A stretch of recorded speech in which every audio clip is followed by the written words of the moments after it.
Welcome back to the little screw machine that could.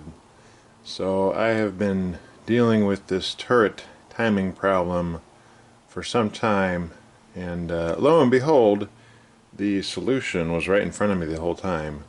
So if you have eyes on the panel here that covers the turret, it gives you instructions for installing the short or long throw turret change shafts. And so it gives you all the information you need. So in my case, I have a 5-inch cam because I cannot fit a 5.5 inch on this machine. So my A measurement is 1.75 inches, and that is the distance from the spindle to the front of the turret, 1.75 inches. And then B, which is 11/16, is the distance from the back of this lever to the base of the turret. That's 11/16. And then down below here should be a 5-inch cam. So I have a 4.5-inch cam there, and then I just take a 1/2-inch drill bit and put her close to the roller bearing there, and that gets me, roughly 5 inches. So hopefully when this is all together and I time it all correctly, it should be good to go. There's a little pin that goes in here. This retains the spring tension on the turret. So right now I can just free move the turret and not have to fight that spring. So once I get it all timed here, we should be good to go. Alright, so and this pin likes to be pretty much right in the, what is that, 180? They all like to be in line with each other. So right now it probably won't do a tool change because that isn't in line with that. So I need to change that and either rotate this until I can do that, or else this whole thing will be for nothing. So let me work on that and we'll see what we got. Alright, after much toil in the brain department and following instructions, that's important, we have successfully gotten the turret in time with changing positions, as well as on the lead cam itself. And the lead cam is your basic whole program. It's the master cam. Haha, master cam. Anyway, machinist humor. All dry jokes aside, finally she can rotate, and I got you guys kind of on a tripod contraption, so I'm not sure if you're gonna get any vibrations. I'm turning the hand wheel and I'll pick you guys up. So I'm gonna be turning this and it'll make grumbly sounds, and ooh yeah, rev your engine. And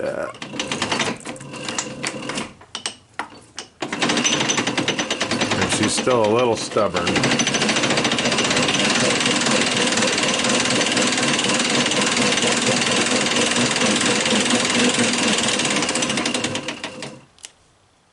Don't want that going in there.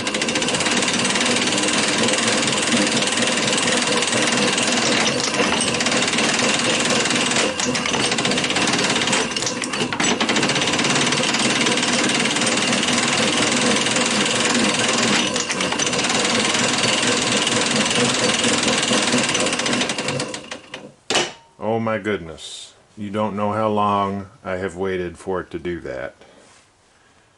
So let me take you guys off and I'll walk you around how it changes tools here. Okay, so this, pardon my shadow there, this is your lead cam, and this is the distance the turret moves in and out.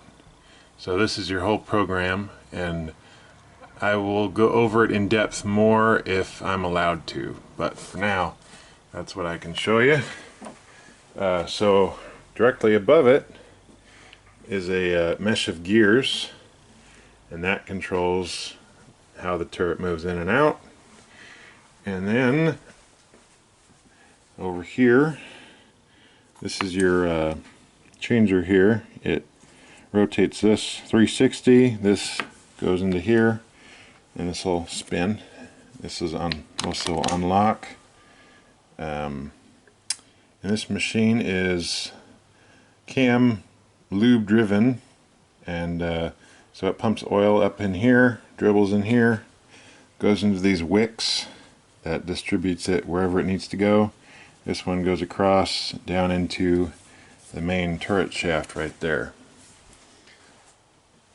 So after following directions, remember, follow directions, I tracked my problem down to the little bitty cam, this cam right there, and that is what indexes the locking pin for the turret. So the locking pin needs to unlock, and then this will spin, change your turret position, and then it'll relock. I believe I didn't have it tight enough, and or I was an idiot and had it backwards. I'm pretty sure it wasn't tight enough, because if it was backwards it wouldn't have even tried to rotate. So we got this done. Yay. There's an extra piece that goes in here that has a fork, and it can unlock and lock. And that's for a rear attachment. There's a spot for another cam right here that controls this. Don't ask, I don't know how it would work, but that's there. So I'll probably have to adjust my gib a little bit, but I mean, other than that, she's back to normal, which it's a sigh of relief. We're still waiting on the electrician. They are taking their sweet time getting my estimate back, and I'm going to be talking to them about customer service here, so which they have done very poorly. Anyway, I am so happy it works now. Now that it works, and I know it works, I can reposition my little tube there to dump oil in here. I can build up the whole contraption that keeps all the oil somewhat contained. I know in the books there's a plexiglass shield that kind of sits right here, so it keeps everything encased. And then I know back behind here they just had a piece of like saran wrap with magnets on it to keep everything inside, but I'll just have to do some more tweaking there. Inside, I had to take off this bearing cover, and there was a really nasty old crash that somebody did, so I had to fix that. So that's all fixed. When I do get power to this, I'm going to turn the spindle on and just let that little oil pump run. And I want to make sure that this bearing behind here is getting oil. I want to make sure all the other places are getting oil. There's a drip there on this chain, and there's a few drips that need to be just confirmed that they are dripping. When I had this at work, I broke this oil line, so I had to bend that new one up, which wasn't bad, just some refrigerator line, and there, off you go. So we're just going to do some more double checking. I know there's white grease underneath this because I took it off a while ago. The this guard that goes over this chain was grinding into it, making a racket. So my goal is to make this thing as quiet as possible. And yeah, Yes, can't wait till it runs, guys. It is a symphony of mechanical sounds when this thing is running. And I hope to gift it to you.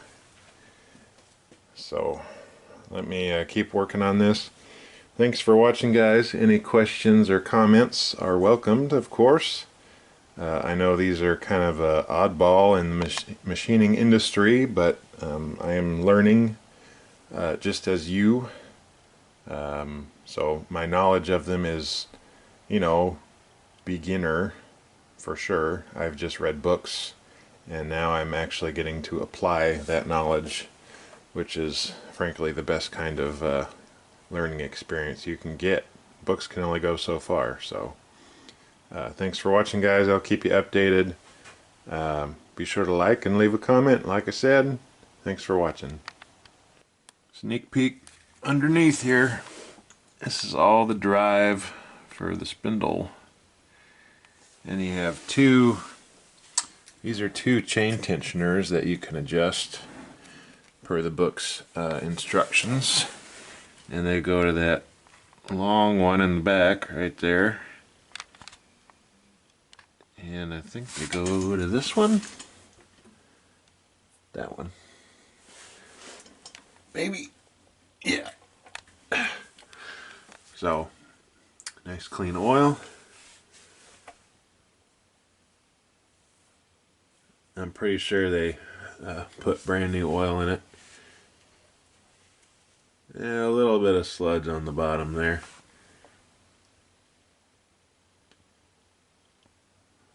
Yeah, a little bit of metallic.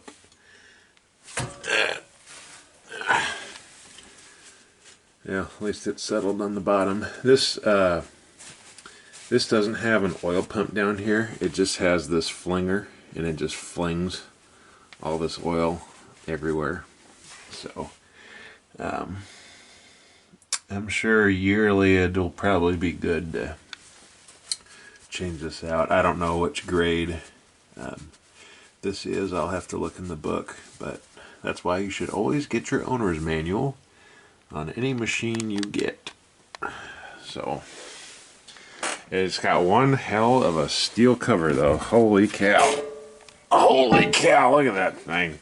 That is solid right there. And all it is just a cover. So I mean, they don't build them like that. Jiminy crickets. Alright. Thought you guys might like that. The chain from this to in there, the master link clip has left us some point in the years, and when I was checking around, I saw that the master link was like hanging out a bit, so I have another master link clip coming. It's hard to find anything with this triple chain, but it's number 25 triple chain. So we got that coming.